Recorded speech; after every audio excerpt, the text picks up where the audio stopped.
Mary. Yeah. So what is your boy, Bits and Bobs? And it slams. Yes, people, another episode of the What Now podcast. You know how we do it. Every Friday, we bring to you the previous Premier League results. We bring you the weekly news, and also we make sure we normalize the conversation of racism and discrimination. And that is my co-host Lams. So Lams, take it away. So, Bobs, how did you find this week? I mean, listen, I'm on cloud nine. You know, you know what I mean. If put the nines up, do you know what I mean? If you know, you put the nines up. Do you know what I mean? You started already. Yeah, listen, do you know what? It's been a good week. Been a very, very good week. Man United won, obviously. First week in February, race equality week. You know, people are normalizing the conversation with their employer. So yeah, I'm good. What about you? What are you saying? Yeah, I can't really complain. It's been a good week in terms of football. For me as a Chelsea fan, as you well know, new manager, undefeated, and all of that. Finally beat a big six. Come on. Yeah. Come on. Yeah, no, I'm impressed. I'm impressed. In terms of the other side, so the racism, the discrimination, the abuse, and the hate. Obviously, that's not been so good this week. But then again, this is why we're here, to have that conversation.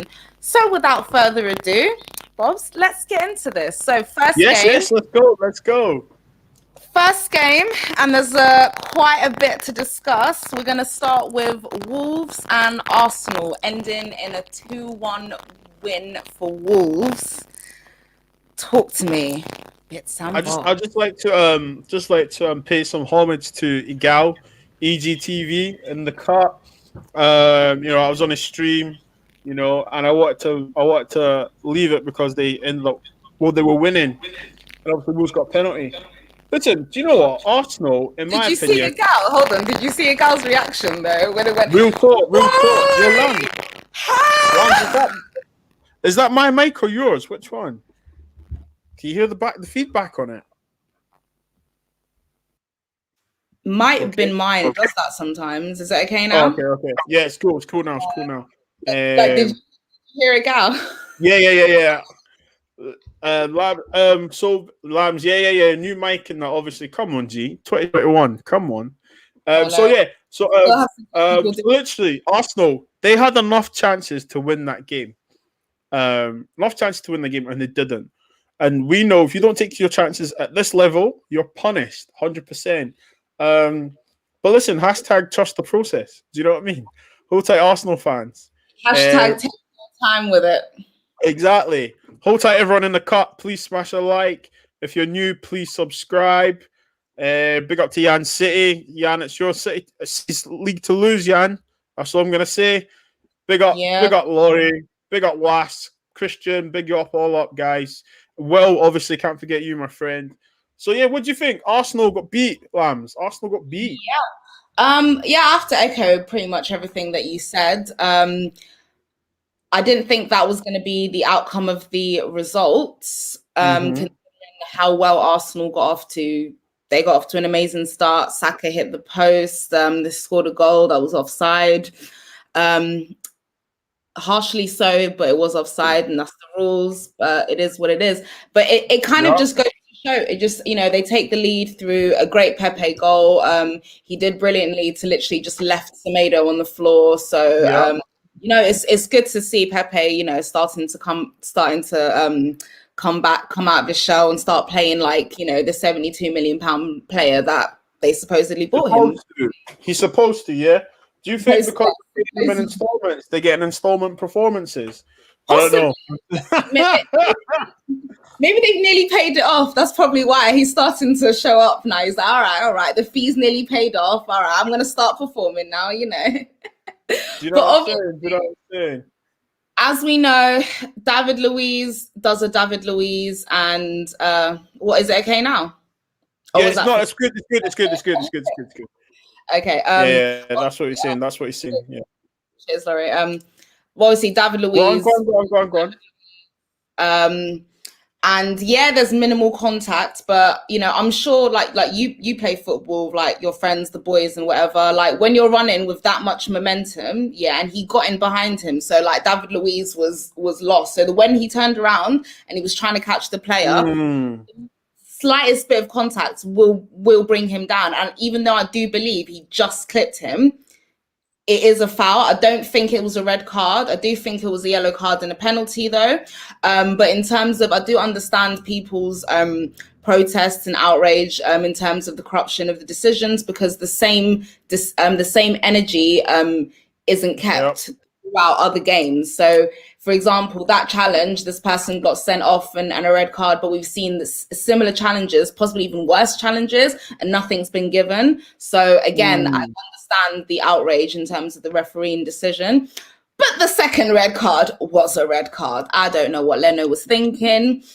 And to be honest, Leno was trying to play basketball, chest pass and everything. Do you know what I mean?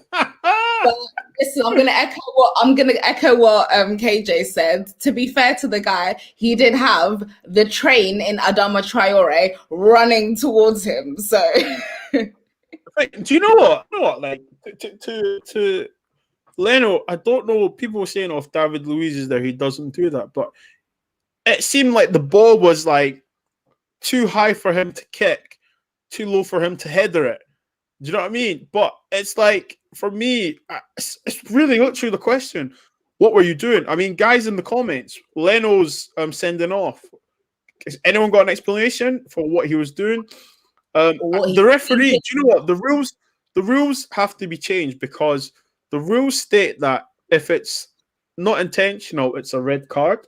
And please, but if it is intentional, it's a yellow card. So basically, what Luiz could have done was take him out and get a yellow card, which is crazy, to be honest. People in the comments, what did you think? I mean, did Arsenal deserve to get beat? Were they done by the referees? Also, a question, guys. Lambs, this is to you. Should the referees come out and have an interview and tell us why they make those decisions? What do you think? You know what? I don't think an interview would help, because we all know about this exclusive society of referees, right? They all kind of know, they're all basically there protecting each other because of the amount of stick that they get by the press, the media, fans, and rightly so, because some of these decisions that they make is questionable. And as fans, we're wondering how, when we've witnessed one incident and then the referees reach a certain conclusion about the incident, we're sitting there wondering how they reach that conclusion, and because what makes sense. So what I think should be introduced for this game of football is what they do in other sports like rugby, American football, cricket and stuff, where when they're having a conversation, we can hear what they're saying. Yeah. Conversations that are going on. So when the referee goes over to VAR or goes over to the screen and the VAR officials are speaking to them about the challenge, okay, we're going to show it to you from this angle. We're going to show it to you from this angle. We're going to show it to you from this angle. What do you think? We're going to rewind again. Okay. Do you need me to play it for you again? Okay, right. Can you see there's no contact? There's minimum contact here. From this angle, doesn't look like there's any contact, but from this angle, and then we as fans and viewers and media, everyone can hear the conversation that's leading to the decision eventually being made. So then we can sit there and be like, okay, this is why they made this decision. But instead, we're sitting here thinking, why did this person get sent off and this person's still on the pitch, but they made the same challenge? Which brings me nicely into the next game. And another controversial decision, but fair play to you guys. You did win 9-0. So Manchester United. Sorry, Lambs. I didn't hear what you said there. What did you say? Man United won what? Oh my goodness. What was that? 9? They put the 9s up. Do you know how deep it is, yeah? We scored a goal for every player left on the pitch for Southampton. Oh. Do you know what? Listen, it was literally. I'm not going to talk too tough on the game, because it was an early sending off. And listen, we'll come to the young man, because what happened to him online is an absolute disgrace. It's proven to be the normality now, which is, do you know what I thought? when he got sent off, do you know the first thought I thought was like, I hope this guy doesn't have social media. How sad is that? Because he's black, he's been sent off, and I thought, I hope he doesn't have social media because we know what's going to happen. You know, I think look, I mean, obviously, with the red card, it changes everything. First few minutes, but look, Man United done what they had to do, go out and score a goal. And what I was happy about was that we didn't put the handbrake on. We went and got more because this season, with City in the lead at the moment, goal difference, goal difference, you know, and you know, I just think that we done our job, you know, and we had 2 bad games that we lost and we drew. So yeah, we scored 9, which is brilliant. But you know, look, big game at the weekend against Everton. I believe you tomorrow actually. So look, I'm enjoying the Niners right now. You know what I mean? BOBZ #9. But yeah, I mean, what did you think? Because you know, I texted you and I said, yeah, 9, you know. Come on, what do you think? Oh god! I mean, I knew it was gonna come. Like literally after like the 4th, 5th goal when it went in, I kind of stopped watching because I was just like, it's just gonna be a massacre. I watched the other goals back in the highlights anyway, just so I could like see and like just review the game as well. Unfortunately, the poor guy who got sent off in the 2nd minute, Alex Jankiewicz. Yeah. It's a shame, but it is a red card. The guy's still young. He's got a lot of promise. Very, very talented young guy as well. But again, this is the Premier League. This is 2021, VAR, corrupt referees, etc., etc. Like this is a completely different level. So, you know, unfortunately, the guy's made a mistake. He's now going to learn from this mistake. He's going to be a bit more intelligent in the tackles that he makes nowadays, not be so rash. I think it was just he was so eager to prove himself and it just came across like that. So he was very rash with the challenge, but it was a dangerous challenge and it is rightfully a red card. And he will learn from this and he will grow and he won't make the same mistakes again, hopefully. You know what, Lance? Yeah. Obviously, I know we're looking at time and stuff, but I just want to segue into the treatment he got. Yeah. You know, I don't know for people in the comments, I don't know if you're aware, but the young boy suffered racial comments, suffered racial abuse. I believe it was Twitter and Instagram. I think it was Instagram. And you know, it's just like, here we go again. You know, okay, he got a red card, right? Look, we need to remember there are players out there that had a career of getting red cards. Lee Cattermole, Robbie Savage, Roy flipping Keane. Do you know what I mean? Do you know? John Terry got sent off in I think it was the semi-final against Barcelona. Yeah, before the year that we won the final, yeah. Exactly. So, like, people get sent off. It's part and parcel of the game.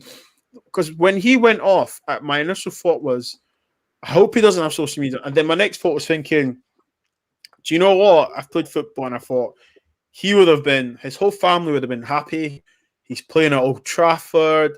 He's starting. He would have wanted to do well. You know, so I'm thinking he wants to win that ball, you know, and do well in press. And obviously, he was overexcited. Unfortunately, he was late and high. And the rules are the rules. But to suffer the racial abuse, you know, why, Lance? I mean, I don't know. I'm asking you. I mean, we see it week in, week out. At this point, we see it day in, day out, really and truly. And there was another statistic that I mentioned to you as well. Yeah. That year 2020 up until this current present time, Kick It Out have basically have come out with some stats basically saying that in this past year and a bit so far, the increase in hate speech, racist abuse, and homophobic abuse, especially towards footballers, football fans, their families, friends, etc., has increased. So have listened to some of these stats. 42% increase in reports of discrimination within football. 53% increase in reports of racial abuse in football. And a 95% increase in reports based on sexual orientations, basically like taking dig at players or players like calling them gay. and whatnot. So why do you think? Shocking stats. Shocking. Yeah. That's Shockwaves, and people in the comments, well, the stats that Lambs have just read out to you. Please give your opinion and your comments on it, because we want everyone to engage, especially the football conversation. Obviously, the society problems that we receive and that we actually have to watch. Lambs, make some sense of that. That is absolutely shocking. Absolutely. Oof, yeah, it blows my mind. And one of the things about this is that, and one of the reasons, the main reasons for this, I think, is that because people understand there's no consequences for their actions. And again, that kind of brings me on to the statement or the letter released by Roman Abramovich in terms of wanting to. Love the guy. I'm not a Chelsea fan, Lambs, but what he did, listen, yeah, 100%. Carry on, sorry. And it's so sad that it has to take this guy who's the chairman, who's a multi-billionaire, to sit there and call out these platforms like Twitter and Instagram and TikTok and all these other social media platforms that are so popular, and they're so popular. And being that popular, you have a responsibility, right? Yes. And the fact that these platforms are not doing enough to tackle this racist abuse, hate speech, homophobic speech. Listen, xenophobia, everything. Basically, all of them, pretty much. Yeah. So it's the fact that, like, I think, and we mentioned this in last week's show, when you do report certain accounts and you send them the evidence and stuff, and their account's not banned, they find that there's nothing wrong with their account despite the blatant evidence that you sent them, and the person is still allowed to keep their account, and they're still allowed to. And I think one of the reasons is some of these social platforms, they don't want to lose a whole bunch of people, but I don't care if I lose 200,000 Instagram users or 200,000 Twitter users because they're a bunch of racists and haters, I'm okay with that. 100%. And as a platform, they should be okay with that too. Okay, it's a loss, but then you also have a gain. There's a gain as well, because there's progress there's steps being made. You know that the majority of people on this platform are not racist. They're not sexist. They're not xenophobes, homophobes, etc. And essentially, that's what needs to be done. Like, we need to clear out. Like, we need to. You know how Arsenal basically went clearing out the dead wood in their team. We need to clear out the wood online, because it's 100%. Hurting people. And it's not right. Do you know what's sad, isn't it? I tweeted today. I said, racism only stop when the laws that be, take it seriously when they start handing out severe punishments and financial punishments. An Ajax goalkeeper missed a drug test. He's been banned from football for 12 months. Yeah. Now, I don't know how people know how this works, right? But they can come to your house. They come to your house, or it's at football, whatever. But they can come the next again day, or on the same day in the evening. Okay. I repeat that. They can come to your house the same day that you missed it in the evening, or they can come next again day. Right? Because he missed it, I don't know why he missed it. He's now gonna be banned from playing football for 12 months. Now, we have a gentleman, he's not even a gentleman, this guy who admitted racially abusing Ian Wright, and they never they found him, I think it was not guilty. They didn't want it because they put it down to lack of maturity. So because he's lack of maturity, he was racist. What chance have we got, Lambs? It blows my mind, because it's nothing to do with immaturity, because it's a grown man. You know what's right and you know what's wrong. It's the fact that he knew he was going to get away with it. He knows there's no consequences.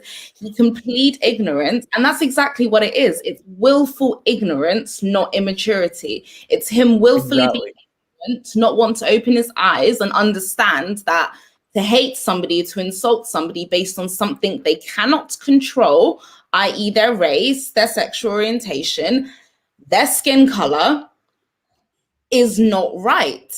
And it's wrong. And the fact that these people continue to get away with it, that's the message it's sending out. So the hate will continue because there's no consequences. Their actions is just like, okay, this goes to court, if this goes to trial, I'm going to win. Like, there's no, the justice system was built for me to win and for people like Ian Ryan, no matter what weight his name carries, no matter who he is, whatever he's achieved, he will always first and foremost be known to be seen by society as a black man.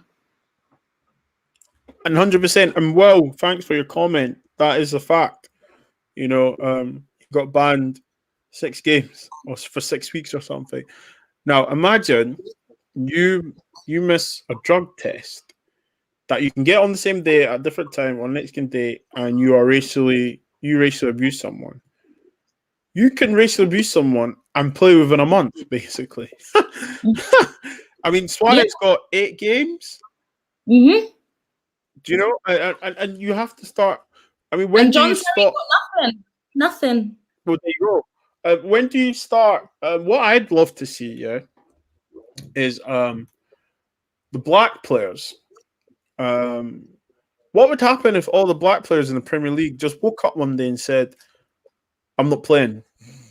Until you change the system and the rules, I'm not playing. Now, let's look at the top 6 teams. Okay, Man United, right? Gone. They don't have a squad. They don't have a team to play. Man City, Chelsea, all these teams with the black players, they didn't play. I mean, it's sad. Even Liverpool, that means Wijnaldum can't play, Trent can't play, you know what I mean? Salah can't play, Van Dijk can't play. Do you know what I mean? And it's like, you know, when I see all this racism and stuff, I look, it makes me think like I don't know the percentage, but if you look at from the first to bottom, top to bottom of the football teams, there's a lot of representation that make up the Premier League. Now, if they turn around and say we're not playing, what are you going to do? You can only find them up to 2 weeks due to the LMA rule. So, and then what? You know? And I think, and I hate to say it, but I think that's what's going to happen for a massive change. People to wake up and really understand and listen, because and it's unfortunately it's so sad, because people really be sitting there thinking that, oh, okay, if it doesn't affect me, then I'm not going to say anything. I'm just going to keep quiet. And this is what needs to happen, because if they all refuse, then it's going to affect them. They're going to be like, oh my God, money, TV rights, contracts, legal stuff. Oh my God, it's all going to fall back. Like, what am I going to do? But where were you fighting them and battling their corner when they were suffering racist abuse and no justice was ever being served? No justice. And Lam, sorry to cut you off here, right? But I'm just adding to what you're saying, okay? Me and you can go to the shops, yeah? You get caught stealing. You know it's wrong to steal, don't you? So you don't do it, okay? You have to pay for what you want to eat and stuff, okay? You know stealing is wrong and you'll be punished. You know if you get caught stealing in a Louis Vuitton shop, there's a good chance that you can go to jail. Lambs, me and you can go to these shops, be racially abused, and they probably go home the same day. That's the way I'm breaking it down. We all know right from wrong. We all know. Listen, you know what's so crazy? If say me and you walked into like a Louis Vuitton in the first place, like we'd probably get followed around by security guards. Like the store people will be eyeing us. They'll be asking us. You know, somebody might even have the audacity to ask why we're here and can we afford anything in here. Lambs, listen. Do you know the funny thing is, right? See, when I'll let the comments, please, I want your opinion on this. I went to Home Bargains, right? Everyone knows Home Bargains, right? On my own tracksuit. And I walked in And I thought, oh my, yeah, there's nothing here. And then this guy kept following me. And then I went to pay for, say it was like batteries or something for the Xbox pad. And I said to him, are you following me? He said, no. And I said to him, I've purposely walked up and down each aisle and you have followed me. Do you think I'm going to steal something? And he was like, oh no, I'm just doing my job. I was like, what is your job? To follow the black person? And I said, he just looked at me. He was like, oh, I'm sorry. But I went, no, you're not sorry. So my point is that is the stereotype we go through, you know? And imagine if I didn't pay for anything. I'd normally put my hands out so it could be seen on camera that I didn't take anything. Mm-hmm. And that's what I think people don't realize, how deep this actually is, you know? We are being profiled everywhere we go, you know? And also, if we make noise, we're using the race card. Or we're aggressive if we raise our voice. Sorry, Lambs. Please segue to the next topic. No, I mean, I can't disagree with you. Absolutely right. And again, this is something we could talk about like all day and all night, because there's so much that we can even like break down and delve Lambs, into. It's our lives, though. This is the thing, though. Like, you know, obviously, guys, you know, when me and Lambs met each other, we had, it was on the Monsters football stream. Yeah, we got talking because both our teams was dead, and we were passionate about racism, equality, and stuff. That's why we do this podcast. However, little did we know that we were always going to have something major to talk about. And, you know, when it comes to racism and discrimination, it's like, this is our lives we're talking about. And, you know, Jan City, big up to you. She just put the comment in there saying, yeah, I never walk out or shop with my hands in my pockets just in case they try and say something. Selvages Manchester is absolute worst. Oh no! See, that makes there you go. Sad. It makes me so sad. This is a reality for so many of us. It's just like instinctively we have to, like, as we're walking out past like the cameras, the security guards, the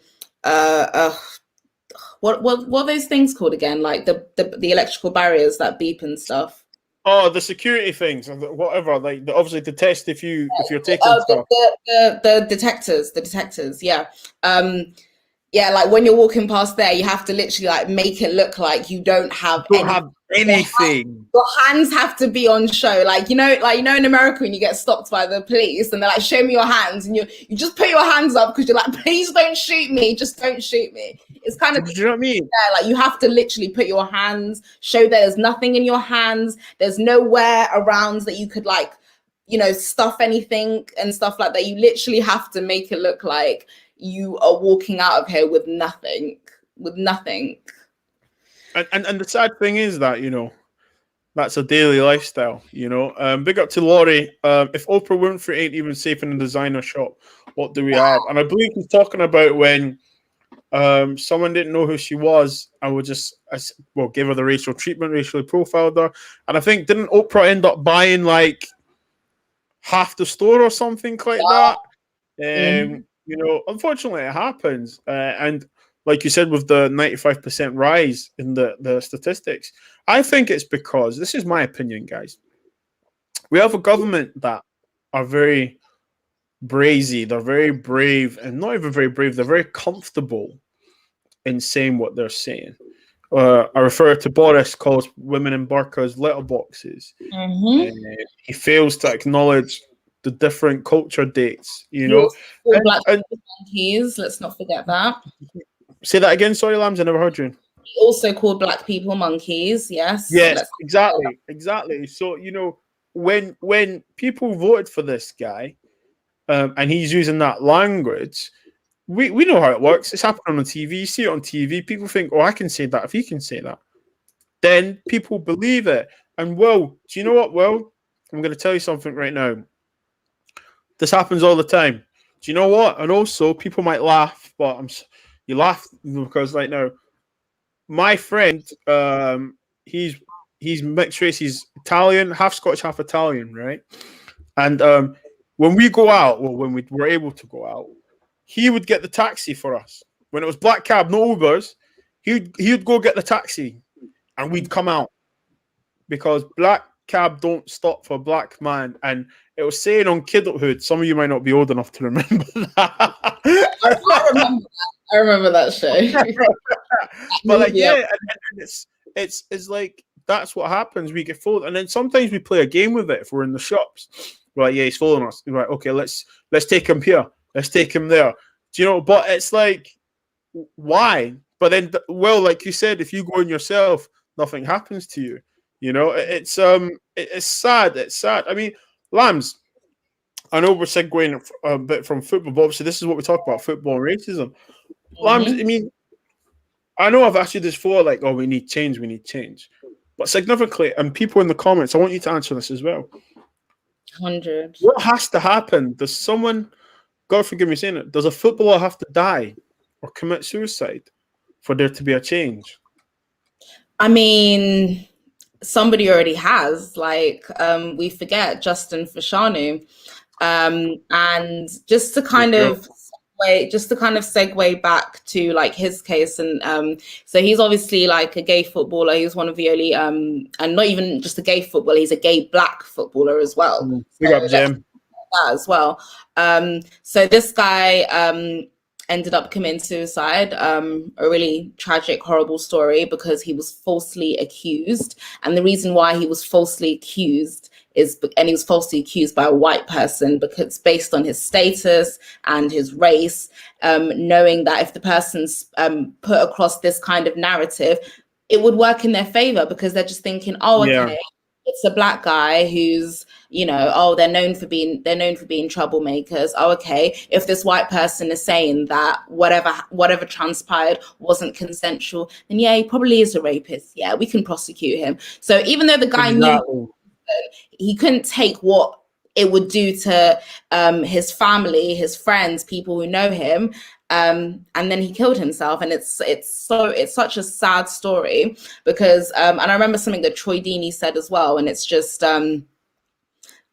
like he's probably saying at least 1 in 10 footballers are probably gay. So that probably means, what if you have like an 11-man squad, there's at least one person in every Premier League starting 11 who's probably gay. Yep. But they're not going to come out until probably after they retire, because they know the hate that and that's something that you can't see, but once people know, the abuse will start, right?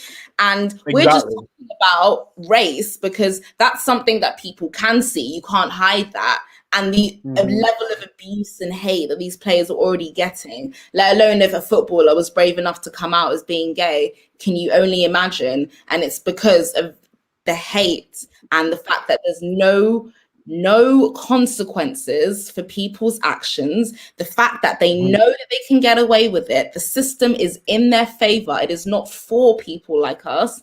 That's what needs to change. And until that changes, we're not going to see an improvement. Well, unfortunately, Bobs, we're going to keep speaking about these other horrible, nasty incidences and cases that are going to keep coming week after week, probably day after day, because this is the world that we live in, and we need to keep on screaming about this and shouting about this and educating people and urging them to open their eyes, go on the internet, read a book, speak to somebody, because that is the only way that we're going to fight this. And it has to be together. It can't just be us black people or whatever. It has to be us black people, white people, Asians. Everybody needs to come together and realize that one race, the human race. It has to be inclusive. And what I will say is that people will say, "Oh, I don't really know much about racism. I want to learn." What I say to people is that some people are ignorant towards it. That's if they're ignorant towards. But all I'm going to say this: the way we are treated, and I'm looking at the camera now, looking at people, and this is to people that have no visible ethnicity. Imagine your daughter or your son was treated the way we were treated. Okay? Imagine your father or your mother or your cousin. Now, the reason I'm doing that is because I'm making it more intimate now. I'm making it more personal because now it's affecting you. It's affecting someone that you love and you care for. Now, keep that same passion. Imagine it was you, but on a daily basis. That's just a snippet of what we get, what our communities have verbally, emotionally, and mentally. Now, this generation's funny. If you want to find out something, you can find out something.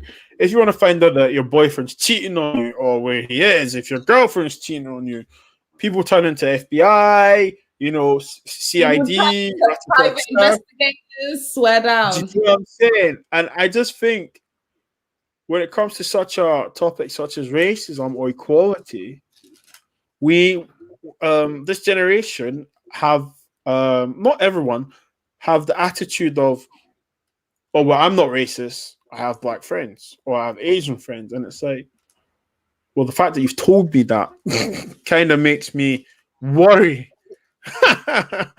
Because I'm so glad you brought that up, because that doesn't mean anything to me, right? I've witnessed with my own eyes white mothers who have mixed race children. So obviously their father is black. I've seen them insult their children. And I think it's because they think they birthed them. They have a right to call their child the N-word. And I've heard it with my own mouth. And it actually made me feel sick. And I had to turn around and say something. I had to be like, excuse me, madam, I don't care if that's your son. Don't, you can discipline him for something that he's done wrong, but don't ever use that word. Ever. Disgusting. And if I hear you say it again, I'm going to call the police. This woman went off on me. That's scary. I didn't care because it hurt me so much, because I was just like, this is like, you're teaching your son that it's okay for a white person to speak to him in this way, and you're his mother. You if anything, you're the one that should be it just blew my mind. I'm getting angry because that's exactly what I feel like. She failed to protect him from this, and that's your sole purpose as a mother. This child is already going to be exposed to so much hate and racist abuse. You need to prepare him and understand that he's the best. He is the best. He is amazing the way he is. There is nothing wrong with the way he looks, and to embrace him for that. And her doing the exact opposite just blew my mind. It broke my heart. It actually broke my heart. And then I'm glad. Listen, Lambs, this is the thing. I think me and you could cry and get passionate every week, and I love the fact that we're both passionate about it. And it does break your heart, though, doesn't it? Because you hear stuff like that, you're like, wait a minute, you are his mum. You're supposed to protect him from all sorts powers of evil, negativity, and you're supposed to encourage him to make him feel brave. Protect him and make him aware. Prepare him for what's out there. And Laurie, listen, I hear that, man. I hear that, bro. It's disgusting. Seriously, it's disgusting.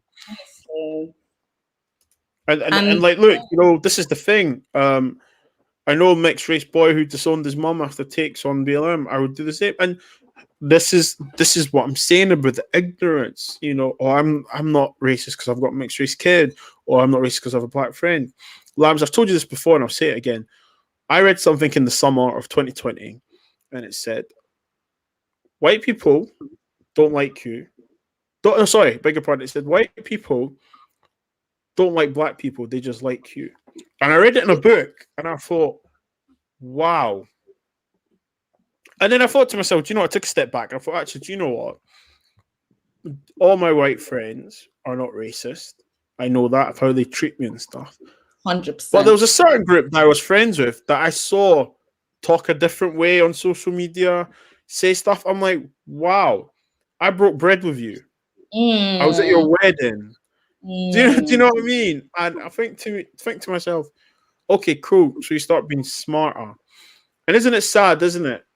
We, the black community or the Asian community, have to show humility and dignity and pride when we're the victims. I think that's the craziest part. I think that's the craziest part. You're not allowed you're not allowed to be upset. You're not allowed to be angry. You're not allowed to be frustrated. You're not allowed to do any of these things that naturally every single human who is on the receiving end of this should be allowed to feel and react that way. But because we are who we are, if we react or we get angry or we get upset, we're aggressive. We're proving their narrative. Oh, see, I told you they're violent. See, what did I tell you? And it's just, and this is what we're fighting against, because it's just like no matter what you do, you win. So it's just like it is what it is. Like we're fighting a losing battle either way. And again, like I think these social media platforms need to do a lot more, which brings me on to again Super Roman Abramovich. And I think as a result of this statement, this letter he's released, social media companies could now face billions in terms of fines unless they do more to tackle racist abuse. Thoughts? Well, do you know what? This is what I'd say to this. Now they're going to sit up and pay attention. Because no one likes to lose money. No one likes to lose millions. You know? Yeah, we saw it in America with NFL when they said we're not playing. The NBA players said they weren't playing. They lost money. You know? As soon as it hits these people's pockets, this is what I say to people. For some companies, it's wealth before health. And when I say that, I mean the wealth of the company is more important than the health of the employers. 100%. 100%. And unfortunately, that's just the way it is. Now, if you instruct or introduce punishments to Instagram, Facebook, any social media platform, make the fine hefty, that they've got no choice but to put in new legislations and stuff. And, you know, you remember, the government were racially profiled Roman. Remember, they wouldn't give him a passport after all the money he put into the society. Do you know what I mean? It was after that, you know, the nerve agent in, it was in Salisbury. That incident. Oh, yeah. It was after that incident, and it was just like, oh, okay, like they were like, fuck the Russians, basically, and that's it. You know, they're all working with the mafia. They're all dodgy people. They can't come back into our country. And since then, he wasn't allowed into the country. Imagine, and look what he's done. Look what he's done into your club. The jobs he's created. Look at even what he's done in terms of helping the NHS and in COVID. Oh my goodness, yeah. Facilities and stuff like that. The money he's donated to make sure people got meals and they were able to. NHS that the Prime Minister wanted to get rid of. Easy. Absolutely. Listen. Everyone, thank you so much for watching episode 4 of the What Now podcast. Every Friday, we will stay consistent, even though as much as I probably ruin Lamb's Friday evening. I'm playing. Listen, please smash a like. If you're new, please subscribe. Also, catch us. The social media links are in there. Lamb's Instagram details are there. If there is something you want us to talk about, please hit us up on Instagram. DMs are always open. Lambs, anything you'd like to say while we just finish here? Yeah, we would love to hear from you. Like, DM us, comment down below on the video, message us anything that you want us to talk about, anything that you think we should talk about or discuss further. We want to hear from you. But yeah, just to kind of finish up, you can see our socials over here. You can also find me on GNA TV tonight doing the Chelsea Ladies show, and afterwards plug it. Come on. I'll be on the Football Terrace at 9 p.m. doing Box to Box Babes with Kendall. The amazing Kendall is hosting. Obviously, you can find me here with Bits and Bobs. We do the show What Now. You can also find me in Midnight Vibes on the Football Terrace as well. Come on. There on Monsters CFC stream. And Bobs, take it away. Yes. Listen, as you know, somewhat. It's your boy, Bits and Bobs, and that's my girl, Lambs. Thank you so much, everyone. Peace and love to you. Have a great weekend. Okay, stay safe, everyone. And also, football latest. I hope you are okay, my friend. I saw the message of you being positive. Listen, my friend, glory be to God, man. You are covered in the blood of Jesus. And I pray you a speedy recovery. Okay? Take care, my friend. Thanks for everyone.